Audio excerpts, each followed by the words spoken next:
শত যোজনের কত মরুভূমি পাড়ায় গো, কত বালুচরে কত আখি ধারা ঝরায় গো। বরষের পরে আসিল ঈদ, ভুখারির দ্বারে সওগাত বয়ে রেজোয়ানের। কণ্টক বনে আশ্বাস এনে গুলবাগে, সাকিরে জামের দিলে তাগিদ। ওগো কাল সাঝে দ্বিতীয়া চাঁদের ইশারা কোন, মুজদা এনেছে সুখে ডগমগ মুকুমুকুলি মন। আশাবরী সুরে ঝুরে সানাই, আতর সুবাসে কাতর হলো গো পাথর দিল। দিলে দিলে আজ বন্ধ কি দেনা, নাই দলিল কবুলিয়াতের নাই বালাই।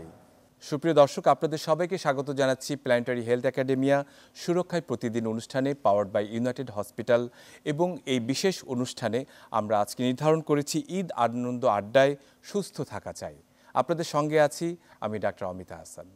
আমরা সাধারণত চ্যানেল 24-এর নিয়মিত আয়োজনে স্বাস্থ্যের বিভিন্ন দিক নিয়ে আলোচনা করে থাকি, কিন্তু আজকের এই বিশেষ আয়োজনে আমরা মেতে উঠব গান, কবিতা, আড্ডা এবং স্মৃতিচারণে। এবং সেই স্মৃতিচারণে আমাদের সঙ্গে যুক্ত আছেন স্টুডিওতে একজন চিকিৎসক দম্পতি, তাদের সঙ্গে আপনাদের পরিচয় করে দিচ্ছি। আমাদের সঙ্গে আছেন সৈয়দ ফারহান আলী রাজীব, সহযোগী অধ্যাপক, নাক কান গলা ও হেডনেক সার্জারি বিভাগ, বঙ্গবন্ধু শেখ মুজিব মেডিকেল বিশ্ববিদ্যালয়। ডাক্তার রাজীব, আপনাকে স্বাগত আমাদের অনুষ্ঠানে। ঈদ মোবারক। ঈদ মোবারক। এবং আমাদের সঙ্গে আরও যুক্ত আছেন ডাক্তার তামান্না চৌধুরী, গাইনি ও অপস বিশেষজ্ঞ, মধুখালী উপজেলা স্বাস্থ্য কমপ্লেক্স হসপিটালের জুনিয়র কনসালটেন্ট, ফরিদপুর। আপনাকে স্বাগত জানাচ্ছি আমাদের অনুষ্ঠানে। ভাইয়া, ঈদ মোবারক। ঈদ মোবারক। আমরা আজকে ঈদের এই বিশেষ আয়োজনে আপনাদেরকে পেয়ে বিশেষভাবে আনন্দিত, এবং একজন চিকিৎসক দম্পতি হিসেবে আপনাদেরকে অনেক ঘাত প্রতিঘাত সহ্য করে এ পর্যন্ত আসতে হয়েছে। একটি সংসারের অনেক কঠিন পথ পাড়ি দিয়ে এই পর্যন্ত আসতে হয়েছে। ঈদের দিনগুলো কিভাবে কাটে আপনাদের, শুরু হয় কিভাবে? আমি ডাক্তার রাজীবের কাছে আসছি প্রথমে। ধন্যবাদ ডক্টর অমিত। আসলে আর 10টা পরিবারের মতো আমাদের ঈদ ওভাবেই শুরু হয়। যেহেতু আমরা ডাক্তার, আমাদের একটা চিকিৎসক হিসাবে রোগীদের প্রতি তো আমাদের একটা দায়িত্ববোধ থাকেই। আমাদের অন্যান্য আর 10 জনের মতো আমাদের ঈদটা সকালবেলা স্বাভাবিক সময় আমাদের নামাজ, তারপর হয়তো বা কিছু মিষ্টি খাওয়া, এগুলার মাধ্যমেই শুরু হয়। তা আমি যেহেতু বঙ্গবন্ধু শেখ মুজিব মেডিকেল বিশ্ববিদ্যালয়ে আছি, তা যেহেতু আমার বাসাটাও আমার হাসপাতালের কাছে, যার জন্য আমার আরেকটা ব্যাপার হচ্ছে যে ওই দিন যদি আমাদের হাসপাতালে যে পেশেন্টগুলো থাকে, যে রোগীগুলো থাকে, তাদেরকে যদি হঠাৎ করে কোনো দেখার দরকার হয়, তখন হঠাৎ করে মাঝে মাঝে আমার যাওয়া লাগতে পারে। কিন্তু তাছাড়াও আমরা মাঝে মধ্যে যাই। আমরা বিশেষ করে আমাদের মেডিকেল বিশ্ববিদ্যালয়ে যে মসজিদ আছে, সেখানে আমরা নামাজ পড়ি, তারপরে আমরা সব সাথে শুভেচ্ছা বিনিময় করি। এভাবেই আমাদের আসলে ঈদের দিনটা শুরু হয়। মানে একদম যে পরিবেশের সাথে সম্পৃক্ত হয়েই ঈদ শুরু করা হয়, চিকিৎসা পরিবেশে।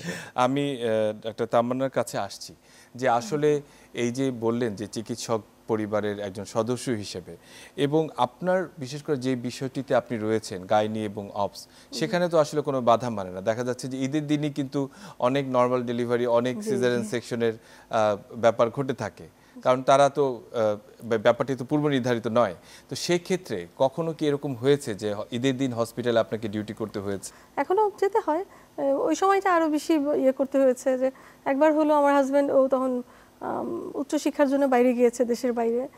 আমি, আমার বাচ্চা, আমার শাশুড়ি আছি বাসায়। কোরবানির ঈদ, এটা এমন অবস্থা, আমাদের অ্যাডমিশন যেতে হয়েছে। এবং দেখা গেল যে ঢাকা মেডিকেলে আমার পোস্টিং ছিল তখন। মানে প্রচুর রোগী সেই দিনে, তো অনেক রোগীর সমাগম, অন্যান্য হসপিটাল যেহেতু বন্ধ, তো ওভাবেই আমাদেরকে রোগী ম্যানেজ করে ডিউটি করে পরে বাসায় এসে ঈদ সামাল দিতে হয়েছে। আচ্ছা, একজন চিকিৎসক দম্পতি হিসেবে আমি বলছি যে আপনারা দুজন আছেন, এবং কিভাবে নিজেদের মধ্যে এই যে দুটি বিষয়ে আপনারা উচ্চ শিক্ষা গ্রহণ করেছেন, এবং একজন গাইনি এবং অপসের মতো একটি কঠিন, আমি বলবো যে ব্যস্ত বিষয়, এবং আপনিও হেডনেক সার্জারির উপরে। তো আমি বলবো যে এই বিষয়টিকে কিভাবে সমন্বয় করেন সংসারে, মানে এতে কি কোনো ঝামেলা হয়? না, আসলে ঝামেলা তেমন একটা হয় না। যদি আমাদের পারস্পরিক সহযোগিতা থাকে, তাহলে ঝামেলা তেমন একটা হয় না। তবে হ্যাঁ, যেহেতু আমি একটা head and neck cancer surgery বিশেষজ্ঞ, আমি হেড অ্যান্ড নেক সার্জারি নিয়ে কাজ করি, ও গাইনি এবং অপস বিশেষজ্ঞ, গাইনি নিয়ে কাজ করে, যেটা ও একটু আগে বললো, আমি সেটার ঘটনাটা আসলে আমিও একটু স্মৃতিচারণ করি। যে আমি ওই সময় একটা ট্রেনিংয়ে বিশেষ করে দেশের বাইরে ছিলাম, তা তখন ও সেদিন আবার অ্যাডমিশন ছিল, ও তখন ঢাকা মেডিকেল কলেজে ছিল। তা ঢাকা মেডিকেল কলেজে অ্যাডমিশন ওই ঈদের দিনই অ্যাডমিশন পড়েছে, তা ওর সকালবেলাই চলে যাওয়া লেগেছে। তা সারাদিন আমি বাসায় ওখান থেকে তখন আমি ভিডিও কল করলাম বা ছবি পাঠালাম। তা আমার বাচ্চা ছোট, তখন আমার বাচ্চার বয়স তখন মানে সম্ভবত 2 বছর ছিল। তো ওই বাচ্চা সারাদিন বাবা মা ছাড়াই ঈদ করেছে, এবং আমার মা ছিল ওর মানে দাদির সাথে সে ঈদ করেছে, সেটা ছিল তখন কোরবানি ঈদ। তা আমাদের আসলে এগুলো মেনে নিয়ে ঈদ করতে হয়। তা এগুলাকে মেনে নিয়েই আমাদের আসলে আমি একদমই মানে খুবই সম্পৃক্ত কথা যে আসলে মানে রুগী এবং ডাক্তার এবং ঈদ এগুলো আসলে মিলেমিশে একাকার হয়ে যায় মাঝে মাঝে, যে এখানে আনন্দটাই ভাগাভাগি করে নিতে হয়। এবং আসলে আমার মনে হয় যে ঈদের দিনে যদি একটি নর্মাল ডেলিভারি বা একটা সিজন সেকশন হয়ে যায়, তাহলে সেই মুখটি দেখেও মনে হয় যে ঈদের আনন্দের মতোই একটা আনন্দ পাওয়া যায়। আচ্ছা, আমি একবার আসবো যে একদম ছোটবেলার কোনো ঈদের স্মৃতি মনে পড়ে ডাক্তার তামান্না? খুব উল্লেখযোগ্য কোনো স্মৃতি? আমি আসলে জেলা শহরের মেয়ে, আমার বাড়ি ফরিদপুরে। তো ওখানেই তো এত সুন্দর ঈদ হতো। সকালবেলা আমরা সবাইকে সালাম করতাম, তারপরে আশেপাশে বেড়াতে যেতাম খালার বাসায় বা ফুপুর বাসায়। এই সময়গুলোই ছিল অন্যরকম। এখন তো আমাদের বাচ্চারা এই সুযোগগুলো পায় না। সালামির ব্যাপার ছিল, একদম সত্যি। সেটাই। আচ্ছা, আমি ডক্টর রাজীবের কাছে আসবো যে সেকালের ঈদ আর একালের ঈদ, আপনাদের এই প্রজন্ম সন্তানেরা তারা আসলে এর মাঝে কিরকম পার্থক্য খুঁজে পান? আসলে পার্থক্যটা চোখে পড়ার মতো, যেটা একটু আগে ডক্টর তামান্না বলল, যে আসলে আমরা তখন ঈদের যে আমেজটা, এটা শুরু হতো পয়লা রমজান থেকে, বিশেষ করে রোজার ঈদের ক্ষেত্রে। পয়লা রোজার থেকে কিন্তু আমরা দিন গুনতাম যে কবে ঈদ হবে, আমরা নতুন জামা কাপড় পরবো, বাইরে যাব, মুরব্বীদের সালাম করব, সালামি পাবো। তো এখনকার কিন্তু এই আমেজটা দেখি না বাচ্চাদের মধ্যে, অনেকটা আসলে জানি না বাচ্চারা এখন আর সেই আমেজটা ফিল করে না। এটা আমার ব্যক্তিগত অভিজ্ঞতা আমি বলবো যে আমাদের ঈদটা শুরু হতো, আমি যেটা বললাম, যে পয়লা রমজান থেকে 1 মাস ধরে আমাদের ঈদের আমেজ থাকতো। ঈদের জামা কাপড় কিনতে যাব, নতুন জামা পরবো, নতুন জুতা পরবো, সালামি পাবো, এবং ঈদের দিন শেষে আমরা কাউন্ট করতাম যে কে কত টাকা সালামি পেলাম। এবং আমরা নতুন জামা লুকিয়ে রাখতাম, কেউ কাউকে দেখাতাম না। একদম সত্যি কথা, যে এই যে মানে সবচেয়ে আকর্ষণীয় ব্যাপারটি ছিল যে আমার জামাটি যেন কেউ দেখে না, দেখে ফেললে সর্বনাশ। এখন তো বাচ্চারা অনেক পোশাক পায়, তাদের আসলে লুকিয়ে রাখার কোনো বিষয় থাকে না, এই ব্যাপারটি আসলে তাদের মধ্যে থাকে না। আচ্ছা, তো আমরা আনন্দ আড্ডায় মানে খুব চমৎকার বেশ কিছু স্মৃতিচারণ শুনলাম। আমি জানি যে এই চিকিৎসক দম্পতি দুজনেই গান গায় এবং খুব চমৎকার গান গায়। আমি তামান্নার কাছে আসবো যে আমরা একটা ছোট্ট গান শুনি, গান দিয়ে আজকের আনন্দ আড্ডা পূর্ণ করি। আচ্ছা। আমি একদিনও না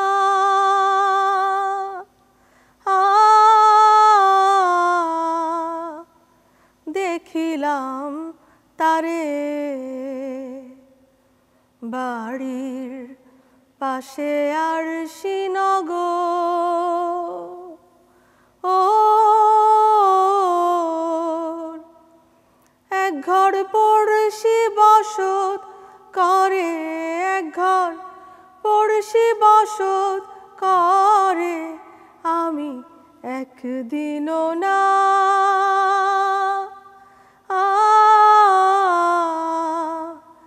দেখিলাম তারে। গিরাম বেড়ে অগাধ পানি,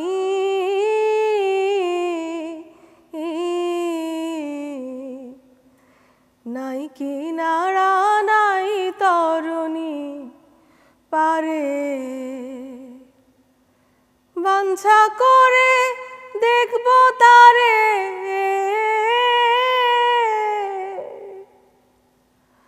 বাঞ্ছা করে দেখব তারে, কেমনে সেথা যাই রে, আই রে কেমনে সেথা যাই রে, আমি একদিনও না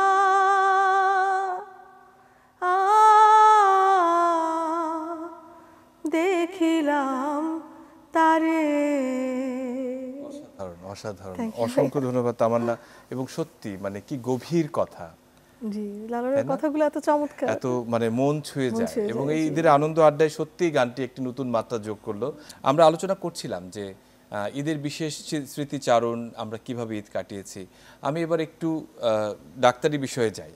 বিশেষ করে ঈদের সময় যে এই নাক কান গলা বিভাগের কি কি ধরনের সমস্যা আসলে অনেক সময় আপনাদেরকে ডাকা হয়, বা জরুরি কি কি ব্যাপারগুলো হয়, এবং কি কি ধরনের রোগী আপনারা বেশি পেয়ে থাকেন এই সময়?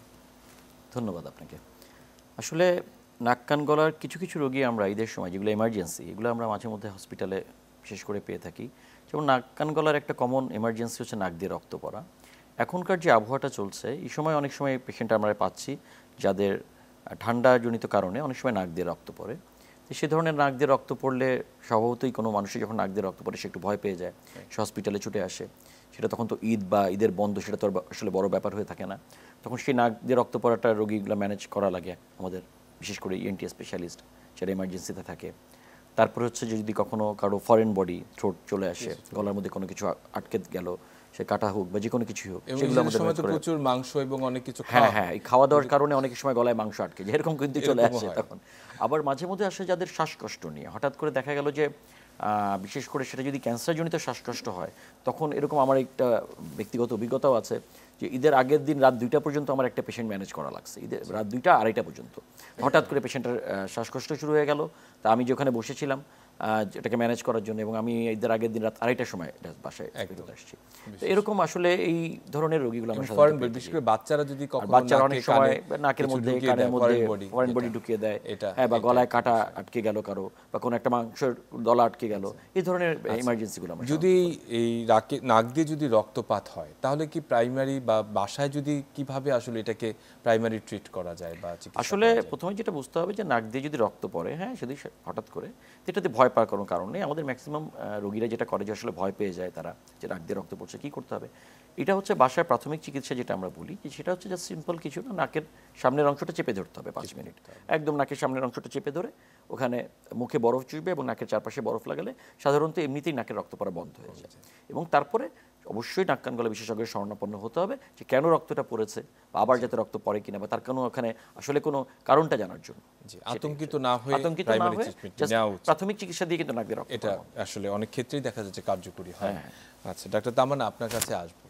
যে এই যে দেখা যাচ্ছে যে ঈদের সময় আপনি একটি শহরের বাইরে একটি জায়গায় কাজ করছেন, যদিও আপনারা দম্পতি, কিন্তু একজনকে ঢাকায়, একজনকে ঢাকার বাইরে কাজ করতে হচ্ছে, এবং গাইনি এবং অপসের মতো একটি গুরুত্বপূর্ণ বিষয়ে কাজ করছেন।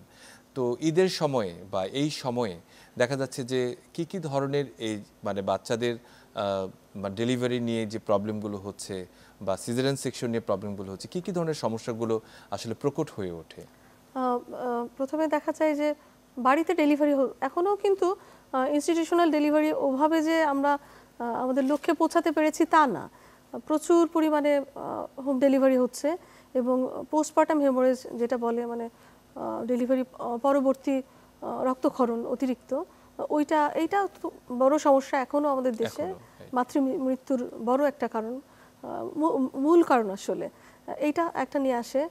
তারপরে লেবার পেন নিয়ে আসলেও দেখা গেল অবস্ট্রাকটেড লেবার হয়ে গেল, মানে ডেলিভারি হচ্ছে না, মাথা আটকে যাচ্ছে, হ্যাঁ, এটা একটা। তারপরে দেখা যায় এক্লাম্পসিয়া নিয়েও আসে অনেক সময়, হ্যাঁ।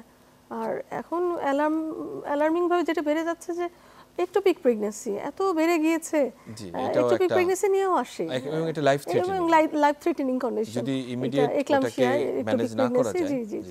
তো এক্লাম্পসিয়া তো আমরা ওভাবে গ্রামে অতটা পারি না, প্রাথমিক চিকিৎসা দিয়ে পাঠিয়ে দেই আর উচ্চতর হসপিটালে। তার মানে এই যে প্রান্তিক জনগোষ্ঠীর জন্য আসলে প্রাইমারি বা মূল ট্রিটমেন্টই বা শুরুটা করে তার জীবনটিকে একটু সেফ বা নিরাপদ করে তারপরে আপনার পরবর্তী সেন্টারে পাঠিয়ে দেন, বা অনেক সময় প্রয়োজনে আপনাদের নিজেদেরকেও হয়তো সিজারে মানে তবে আমরা পোস্টপার্টাম হেমোরেজ চেষ্টা করি ওখানে যতদূর পারা যায় সম্ভব কন্ট্রোল করতে বা ম্যানেজ করতে চেষ্টা করি। অনেক ক্ষেত্রেই, বেশিরভাগ ক্ষেত্রে বেঁচে যায় রোগীগুলো। মানে এই যে মাতৃমৃত্যুর হার এবং শিশু মৃত্যুর হার মানে কমিয়ে আনার যে একটি সাফল্য, সেক্ষেত্রে কিন্তু এই প্রান্তিক জায়গায় যারা কাজ করছেন, যারা অবস্টেট্রিশিয়ান বা গাইনোকোলজিস্ট, তাদেরও কিন্তু একটি বড় ভূমিকা রয়েছে বলে আমি মনে করি। অসংখ্য ধন্যবাদ তামান্না। আমি ডক্টর রাজীবের কাছে আসছি যে এই সময় যে সিজন চেঞ্জের সময় দেখা যাচ্ছে অনেকের অ্যালার্জিক প্রবলেম হচ্ছে, বিশেষ করে নাক দিয়ে কিছুটা, বিশেষ করে ডাস্ট, ধুলাবালি, ফুলের রেণু, এবং অনবরত হাঁচি দিচ্ছেন বা তারা অ্যালার্জিক রাইনাইটিসে আক্রান্ত হচ্ছেন, এই বিষয়ে কোনো প্রাথমিক কোনো পরামর্শ দেওয়া যায় কিনা, যেটিকে আসলে কিভাবে প্রতিরোধ করা যায় বাসায়? ধন্যবাদ ডক্টর অমিত। আসলে আপনি খুবই একটা গুরুত্বপূর্ণ বিষয় আসলে উপস্থাপন করেছেন, কারণ আমি এই মুহূর্তে বিশেষ করে এখন যে সিজনটায়, এইটা এখন অ্যালার্জিক রাইনাইটিসের একটা কমন সিজন। এই ধরনের প্রচুর পেশেন্ট পাচ্ছি যারা এই সিম্পল অ্যালার্জিক রাইনাইটিস নিয়ে তারা আমার কাছে আসছে। বিশেষ করে নাক দিয়ে পানি পড়া, নাক বন্ধ থাকা, আর তারপরে অতিরিক্ত হাঁচি, যেটা হচ্ছে যে একটু ধুলাবালিতে গেলেই হাঁচি শুরু হয়ে যাওয়া, আর সাথে আরও কিছু উপসর্গ ইদানিং দেখা গেছে। এটা একটা বিশেষ ভাইরাসের কারণে, অ্যাডেনো ভাইরাস যেটা বলা হচ্ছে, যে এটার কারণ হচ্ছে গলা ব্যথা, তীব্র গলা ব্যথা, জ্বর, তার সাথে হচ্ছে অনেক সময় ছোটো বাচ্চারা আসতেছে গাল ফুলে যাওয়া, যেটাকে আমরা বলি মাম্পস। এই ধরনের রোগীগুলো কিন্তু আমরা প্রচুর পাচ্ছি, বিশেষ করে এই সিজনে।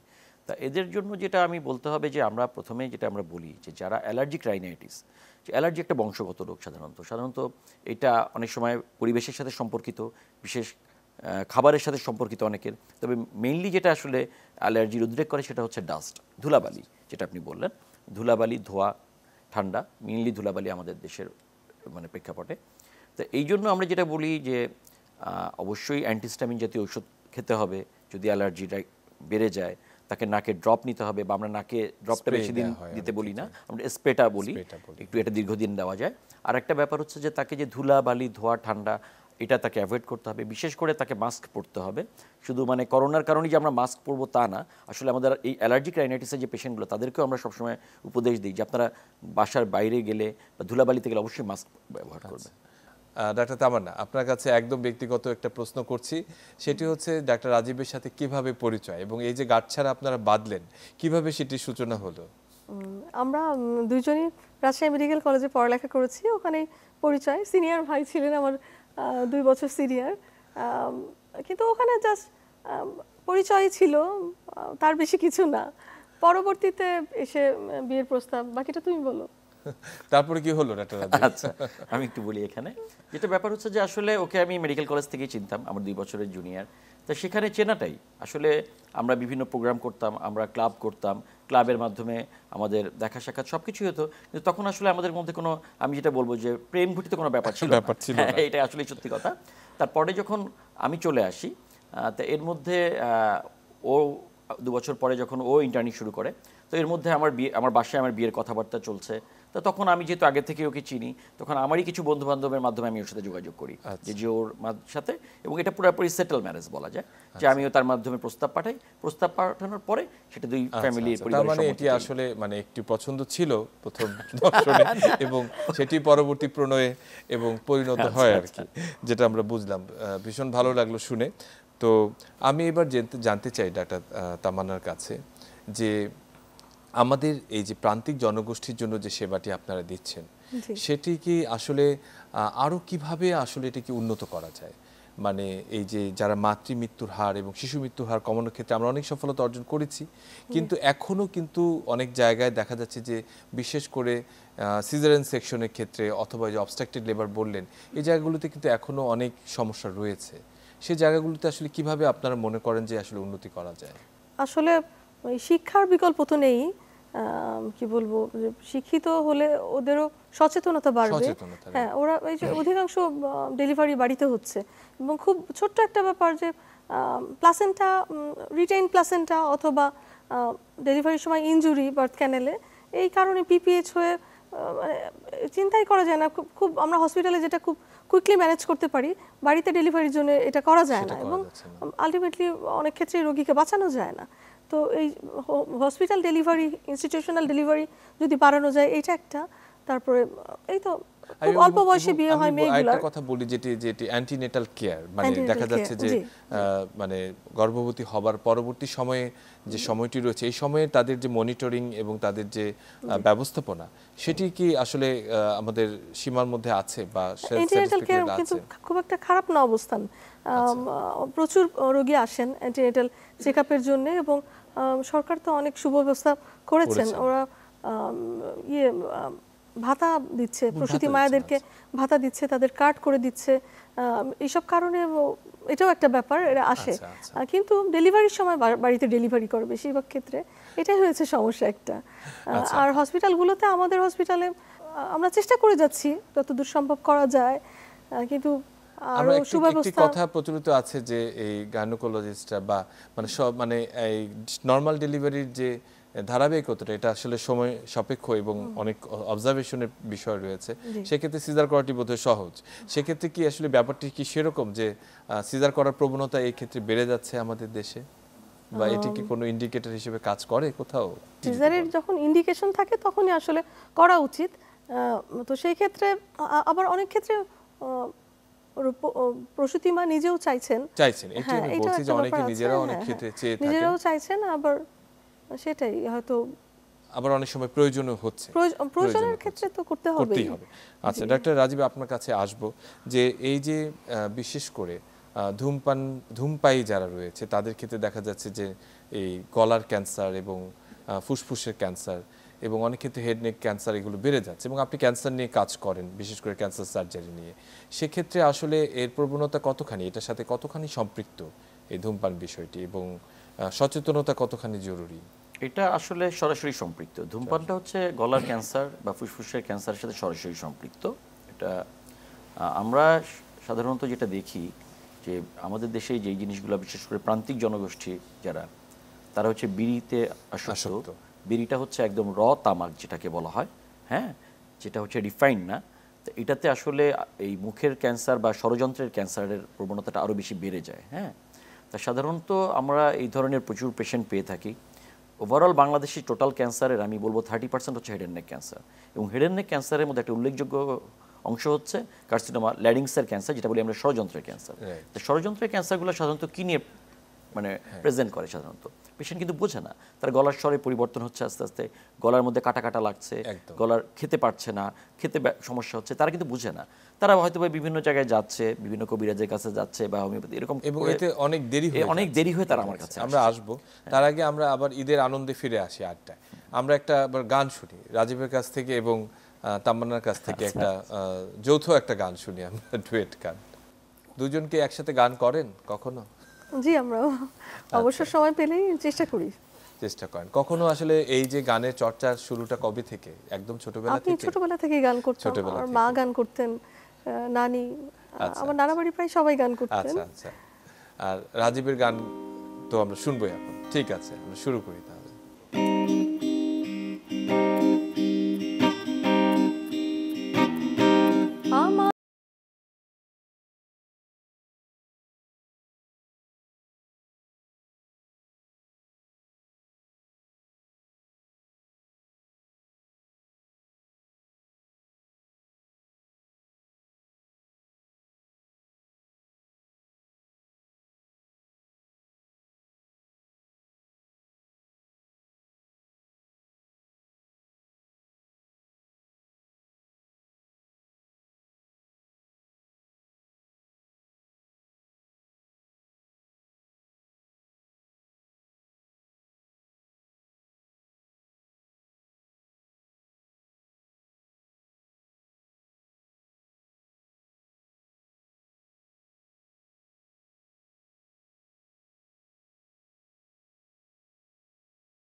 ডুবে গিয়েছিলাম, আমায় ডেকো না ফেরানো যাবে, প্রয়াত লাকি আখন্দের, হ্যাঁ লাকি আখন্দের গান। এবং আসলে গানগুলো আসলে খুব মেলোডিয়াস এবং সুর তো সে ধরনের, এবং খুব স্মৃতি কাতর, এবং এগুলা কালজয়ী গান, যুগ যুগ ধরে থাকবে। দুজনের কণ্ঠে খুব অসাধারণ গান শুনলাম। ঈদের আনন্দের সাথে অনেক কিছু শেয়ার করেছি, ভাগাভাগি করেছি, গান শুনেছি। আমি এবার একদম একটি গুরুত্বপূর্ণ বিষয় যেতে চাই যে আত্মীয় স্বজনের সাথে কিভাবে ঈদের আনন্দটি আসলে শেয়ার করেন, মানে ঈদের দিন কি কোথাও যাওয়া হয় বা বাচ্চাকে নিয়ে কিভাবে আসলে দিনটি কাটান, ডাক্তার রাজীব? হ্যাঁ, এটা আসলে আমাদের এটা ঈদের একটা নর্মাল রুটিন আছে যে ঈদের দিন আমরা বিশেষ করে বিকালের দিকে আমরা বের হই। আমরা আত্মীয়স্বজনের বাসায় যাই, সবার মানে যতটা পারা যায়, বিশেষ করে সবার ভাই বোন বা চাচা ফুফু বা খালা যারা আছেন, মুরব্বী যারা আছেন, তাদের সাথে যতটুকু পারা যায় দেখা করার চেষ্টা করি এবং তাদের বাসায় যাই, তাদেরকে সালাম করার একটা ব্যাপার আছে। এইভাবে আমরা আত্মীয়স্বজনের সাথে আমরা আসলে শেয়ার করি ঈদের ব্যাপারটা। একদম। আমি আসি তামান্নার কাছে। ঈদের রান্না বান্না, যে রাধে সে চুলো বাঁধে, যে ডাক্তারি করে সে গানও গায়, সে কি রাধে? জি রাধি। কি কি রান্না পছন্দ সবচেয়ে? তার তো বিফ খুব পছন্দ, এটা করতেই হয়। তারপরে ঈদে তো পোলাও করতেই হয়, আর আরো মিষ্টি আইটেম, এগুলো সেমাই, এগুলো করা হয়। জি জি। এবং এই ঈদের বেড়ানো হয় যে ঈদের পরবর্তী দিনগুলোতে। জি জি, এই সময় তো ঢাকা প্রায় শহর ফাঁকাই ফাঁকা থাকে, এটা একটা সুবিধা। আমরা এই সুবিধাটা খুবই কাজে লাগাই। আমরা আমাদের সব আত্মীয়স্বজনের সাথে, আমার শ্বশুর বাড়ি, আমার বাবার বাড়ি, আমরা চেষ্টা করি আমরা দেখা করে আসতে সবার সাথে, সবার সঙ্গে। ডক্টর রাজীবের কাছে আসব যে রোগীরা এই ঈদের দিন যখন তাদেরকে দেখতে যান, বা আপনি বললেন যে বিশেষ সময় হয়তো যান, তখন তাদের অভিব্যক্তি কি থাকে? যে ঈদের দিন একজন ডাক্তার সাহেব দেখতে এসেছেন, তাদের সঙ্গে কি ঈদের আনন্দটা কোনোভাবে শেয়ার করা যায়? না, এটা তো আসলেই রোগীরা খুব খুশি হয় যখন তারা দেখে যে বিশেষ করে সিনিয়র কোনো ডাক্তার এসেছেন তাদেরকে দেখতে, তখন ডেফিনেটলি তারা খুব খুশি হয়। আর তারা তো আসলে যখন হসপিটালে যেসব রোগীরা থাকে তারা কিন্তু খুব একাকিত্ব বোধ করে, যে তারা পরিবার পরিজন ছেড়ে মানে অসুস্থতার কারণে হসপিটালে তারা ভর্তি হয়ে আছে, বাড়ি যেতে পারছে না। আমরা যেরকম ঈদের আনন্দ ভাগাভাগি করছি, তারা সেটা পারছে না, সেটা কিন্তু তাদের একটা মনোবেদনা বা মনোকষ্ট থাকে। কিন্তু সেটা মনে পুষে রেখেই তারা আসলে তাদের অসুস্থতার কারণেই হসপিটালে থাকে। এবং যখন ডাক্তাররা যায়, বিশেষ করে ঈদের দিন তাদেরকে চেষ্টা করা হসপিটাল থেকে একটু ভালো খাবার দাবার দেওয়ার, সেটারও ব্যবস্থা করা হয়। তারা অবশ্যই খুব খুশি হয়। বাড়ি যাওয়া প্রসঙ্গে আসি, কখনো কি দেশের বাড়িতে ঈদ করা হয়? আগে হতো, ইদানিং আর হচ্ছে না। ইদানিং একদম ঢাকা, বরঞ্চ দেশ থেকে বরঞ্চ ঢাকা শহরে ঈদ করতে আসা হয়। তামান্নার কাছে একটা গান শুনতে চাই, কি গান শুনবো এবার? রবীন্দ্রসঙ্গীত করি। একদম, আমাদের প্রাণের কবি, আমাদের বিশ্বকবি রবীন্দ্রনাথ ঠাকুরের। ঈদের সময় তো মনটা আমাদের সবার খুব খুশিতে নাচছে, এমন একটা গান গাই। অবশ্যই অবশ্যই, শুনি তাহলে আমরা। হৃদয় আমার নাচে রে আজিকে, ময়ূরেরও মতো নাচে রে, নাচে রে। হৃদয় আমার নাচে রে আজিকে, ময়ূরেরও মতো নাচে রে, নাচে রে। শত বরণে ভাব উচ্ছ্বাস, কলাপের মতো করিছে বিকাশ, আকুল পরাণ আকাশে চাহিয়া, উল্লাসে কারে যাচ্ছে রে। হৃদয় আমার নাচে রে আজিকে, ময়ূরের মতো নাচে রে, নাচে রে। ভীষণভাবে প্রাসঙ্গিক একটি গান গাইলেন। আসলে সত্যি ঈদের আনন্দে আমাদের চিত্ত আসলে নেচে উঠছে, আমরা ভীষণভাবে সবার সাথে উপভোগ করছি এবং এই ঈদের এই আনন্দ আড্ডায় একদম জমে উঠেছে, এই হৃদয় নেচে উঠেছে আমাদের। তামান্নার গান সেই কথাই বলছে এবং আমাদের কবিগুরু হয়তো সেভাবেই সেই গানটি বলে গেছেন। আমি রাজীবের কাছে আসছি যে ঈদের সময়ে দেখা যাচ্ছে যে গান বাজনা হয় কিনা, দেখা যাচ্ছে কতখানি উৎসাহ আপনি দেন, যে আপনার স্ত্রীকে গান বাজনার ব্যাপারে কি উৎসাহ দেন, কিভাবে আসলে তাকে সহযোগিতা করেন? ধন্যবাদ। আসলে গান বাজনার ব্যাপারে আমার উৎসাহ বরাবরই আছে। আমার স্ত্রী ও আগে গান শিখতো, বিশেষ করে ও ক্লাসিক্যাল গুলা ও ভালোই আগে গান গেত। ইদানিং ও গান গাওয়া অনেক কমিয়ে দিয়েছে, বিশেষ করে ব্যস্ততার মানে তার যে চিকিৎসা ব্যবস্থার মধ্যে সে যেহেতু মানে ইনভলভড আছে, তো এই জন্য আসলে গান গা তেমন একটা সময় হয়ে ওঠে না তার। তারপর আমি তাকে সবসময় উৎসাহ দেওয়ার চেষ্টা করি যে তুমি গানটা ধরে রাখো। আমি কিন্তু নিজে জাস্ট গিটার শিখেছি নিজের আগ্রহের কারণে, সেটা অনেক আগের থেকে গিটার শিখেছিলাম ধরেন, তারপরে অনেক সময় গিটার ছেড়েও দিয়েছিলাম, আবার গিটার এখন প্র্যাকটিস করি মাঝে মধ্যে। তা আমি তো আসলে ক্লাসিক্যাল সিঙ্গার না, গান শিখিও নাই, গিটার বাজাতে বাজাতে যতটুকু আমার জাস্ট অ্যামেচার যতটুকু গান গাওয়ার চেষ্টা করি আর কি। কিন্তু ও তো আগে গান গেতো, যেহেতু লালন গীতি গেতো, রবীন্দ্রসঙ্গীত গেতো। হ্যাঁ, আমি ওকে বরাবরই চেষ্টা করি যে উৎসাহ দেই যে ও যেন গানটা ধরে রাখে আর কি। অবশ্যই আমি এই যে পরস্পরের যে আসলে গান গাওয়ার মানে এমনটি তো খুব কমই আসলে মেলে, চিকিৎসক গান গাওয়া এবং এত ব্যস্ততার মাঝেও যে এটি চর্চা আসলে কিছুটা রাখা, এটি ভীষণ আসলে আশাব্যঞ্জক। ডক্টর রাজীবের কাছে আসবো একটা গান শুনতে, কি গান শোনাবেন এখন আমাদের? আমি আসলে আমার ওয়াইফের মতো একটু ক্লাসিক্যাল সিঙ্গার না, আমরা যখন আসলে বড় হয়েছি তখন একটু ব্যান্ড সঙ্গীতের গান শুনেই বড় হয়েছি। 90 দশকে তখন ব্যান্ড সঙ্গীতের একটা জোয়ার ছিল, তখন ওই গানগুলো গাওয়ারই মাঝে মধ্যে আমরা চেষ্টা করি, বিশেষ করে আমি চেষ্টা করি। তো ওর মধ্যে থেকে আমি আমাদের একটা জনপ্রিয় ব্যান্ড ছিল একসময় উইনিং, তার একটা ওই দূর পাহাড়ের ধারে গান গাওয়ার কিছুটা একটু চেষ্টা করব। সবাই একটু ক্ষমা সুন্দর দৃষ্টিতে দেখবেন। না না, অবশ্যই আমরা শুনি উইনিং এর গান, আসলেই ভীষণভাবে জনপ্রিয় গান।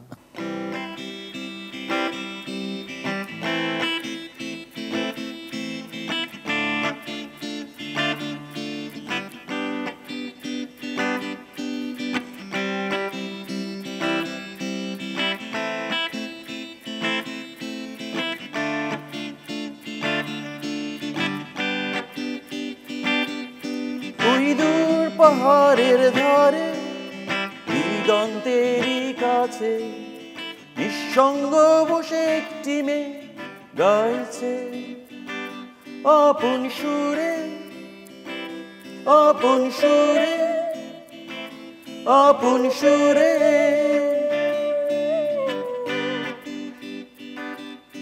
ওই দূর পাহাড়ের ধারে দিগন্তেরই কাছে নিঃসঙ্গ বসে একটি মেয়ে গাইছে আপন সুরে, আপন সুরে, আপন সুরে।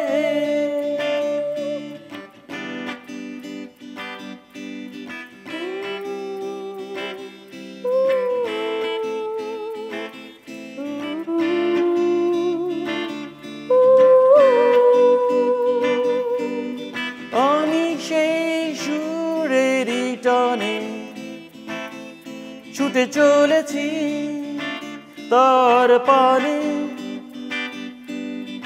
আমি সেই সুরেরই টানে ছুটে চলেছি তার পানে। তার বেদনার সঙ্গী হতে সেই সুর আমার শুধু ডাকে, শুধু ডাকে, শুধু ডাকে।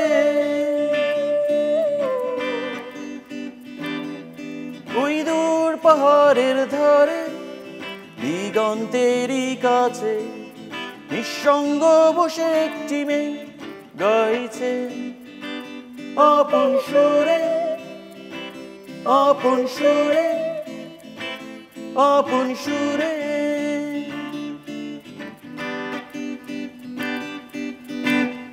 অসাধারণ। ওই দূর পাহাড়ে আসলেই ডাকছে, মনে হচ্ছে ঈদের আনন্দে আমরা ছুটে যাই ওই দূর পাহাড়ে। এবং 90 দশকের ভীষণ একটি জনপ্রিয় গান, আপনারা দুজন খুব সুন্দর ভাবে হামিং করলেন, তামান্না এবং রাজীব খুব ভালো গেয়েছে।